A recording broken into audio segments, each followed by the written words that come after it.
Bom dia, gente! Vamos começar uma videoaula. O tema será sobre o sistema digestório, mais especificamente sobre a propulsão e mistura dos alimentos. Eu vou começar falando da mastigação, que é onde se inicia esse processo. Na nossa boca, os dentes são adaptados para a mastigação. Os incisivos possibilitam a ação de cortar e os molares possibilitam a ação de triturar os alimentos. Grande parte do processo da digestão é causado pelo reflexo da mastigação. Depois de colocar na boca o alimento, o movimento dos músculos da mastigação são acionados, causando a sua contração. Na contração, a mandíbula se eleva, causando a compressão do bolo, jogando-o para a parede bucal, o que inibe a flexão e permite que a mandíbula desça e suba mais uma vez. A mastigação é importante para a digestão de todos os alimentos, mas é especialmente importante para frutas e vegetais crus, devido à presença de celulose que não é digerida pelo nosso organismo. Triturar os alimentos em partículas pequenas previne a escoriação do trato gastrointestinal e facilita o transporte do bolo por todo o aparelho digestório. O próximo passo agora é a deglutição, que envolve a faringe e o esôfago. Este processo é bastante delicado, devido à faringe ser tanto para a passagem de alimento quanto para a respiração. A deglutição pode ser dividida em 3 fases. A primeira, que é o estágio voluntário da deglutição, que quando o alimento já está pronto para ser deglutido. Ele é voluntariamente comprimido e empurrado para trás, em direção à faringe, pela pressão da língua. A segunda fase é o estágio faríngeo da deglutição, quando a traqueia se fecha e o esôfago se abre, e a onda peristáltica rápida, que foi iniciada pelo sistema nervoso, força o bolo alimentar para a parte superior do esôfago. E a terceira e última fase, que é esofalítico da deglutição, que é a fase em que involuntariamente o bolo alimentar vai do esôfago para o estômago. Agora, com os alimentos já no estômago, vamos falar das funções motoras do estômago. Elas estão associadas ao armazenamento de grandes quantidades de alimento, até que ele possa ser processado no estômago. O alimento é misturado com secreções gástricas até formar uma mistura semilíquida, que é o quimo. Ele é passado do estômago para o intestino delgado lentamente. Nesse processo, alguns nutrientes são absorvidos. Os sucos digestivos do estômago são secretados pelas glândulas gástricas, presentes em quase toda a extensão do estômago. Enquanto o alimento estiver no estômago, ondas constrictivas peristálticas fracas misturam o alimento. Essas ondas são desencadeadas pelo ritmo elétrico básico do estômago. Mas à medida que percorrem para o antro do estômago, ganham intensidade fornecendo poderoso potencial de ação peristáltica formando anéis constrictivos que forçam os conteúdos antrais para o piloro. Os anéis constritivos também têm função importante na mistura dos conteúdos estomacais, já que uma vez que uma onda peristáltica percorre a parede antral na direção do pilor, ela comprime os conteúdos alimentares no antro em direção do piloro. Como a abertura do piloro é pequena, apenas mililitros de conteúdo antral são ejetados para o duodeno a cada onda peristáltica. O movimento do anel constritivo peristáltico, combinado com essa ação de ejeção retrógrada, é denominado retropulsão, que é um mecanismo de mistura extremamente importante no estômago. Além da contração peristáltica, existe a contração de fome, que geralmente ocorre quando o estômago fica vazio por várias horas. São mais intensas em indivíduos jovens, sadios, com tônus gastrointestinal elevado.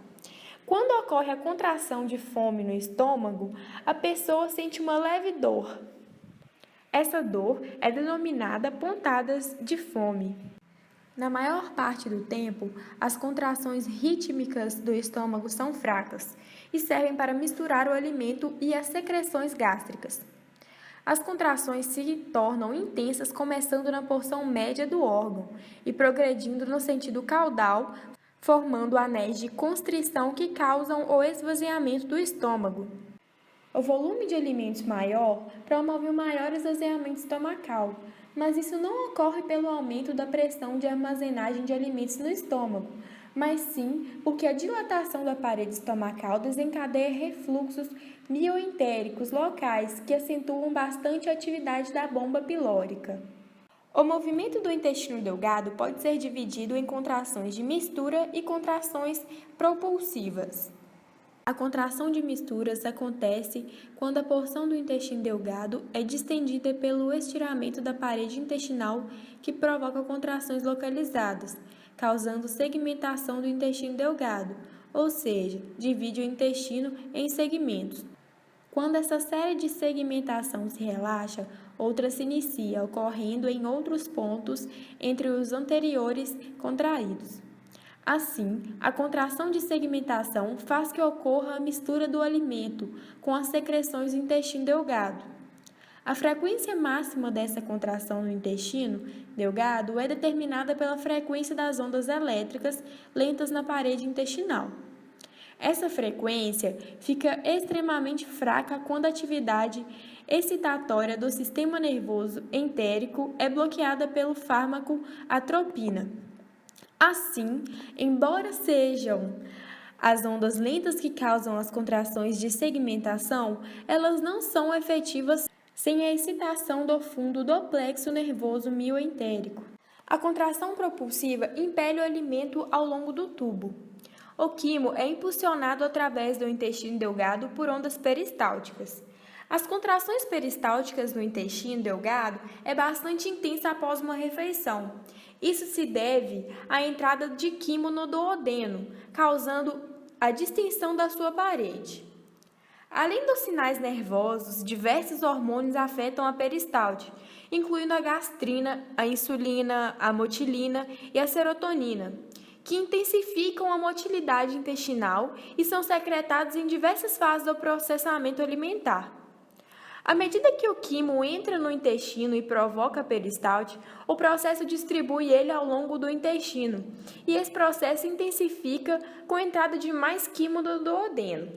Chegando na válvula ileocecal, o quimo fica retido ali por horas, até a pessoa realizar a próxima refeição. A principal função da válvula ileocecal é evitar o refluxo de conteúdos fecais do cólon para o intestino delgado. Ela projeta-se para o lúmen do seco e é fechada quando a pressão no intestino grosso empurra os conteúdos contra a abertura da válvula.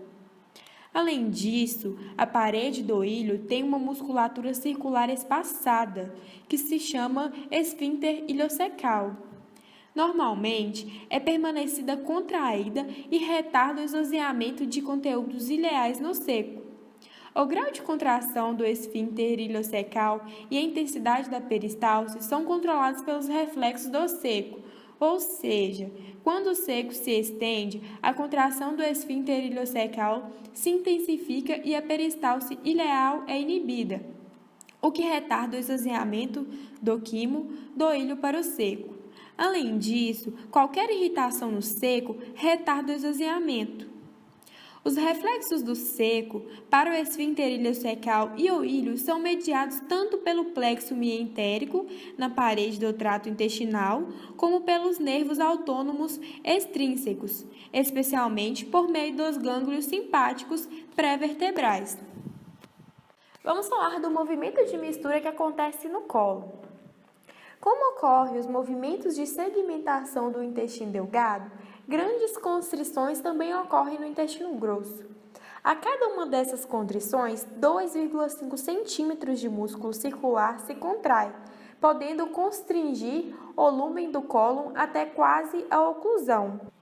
Essas contrações se combinam com as faixas circulares e longitudinais de músculos e fazem que a porção não estimulada do intestino grosso se infle e formem sacos denominados austrações.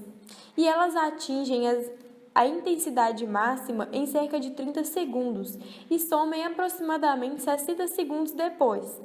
podendo ser movida lentamente na direção do ânus. Durante a contração, em especial no seco e no colo ascendente, e assim contribuem com alguma propulsão do conteúdo colônico para adiante. E novas contrações ocorrem em áreas próximas.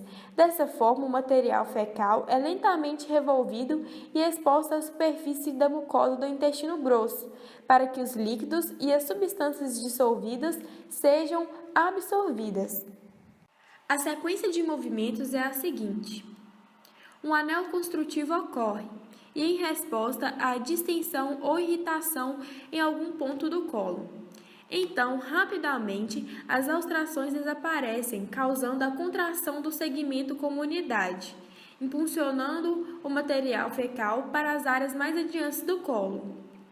Ocorre então a contração e o relaxamento, e em seguida ocorrem também outros movimentos de massa, podendo ocorrer mais adiante do colo. Quando tiverem forçado essa massa fecal para o reto, surge a necessidade de defecar. Reflexos ocorrem para que aconteça uma defecação.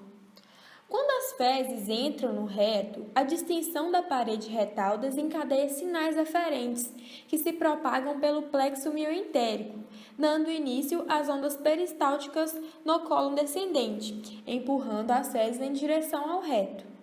Quando ocorre a aproximação do ânus da onda peristáltica, o esfíncter anal interno se relaxa, e se o externo estiver relaxado, pode ocorrer a defecação.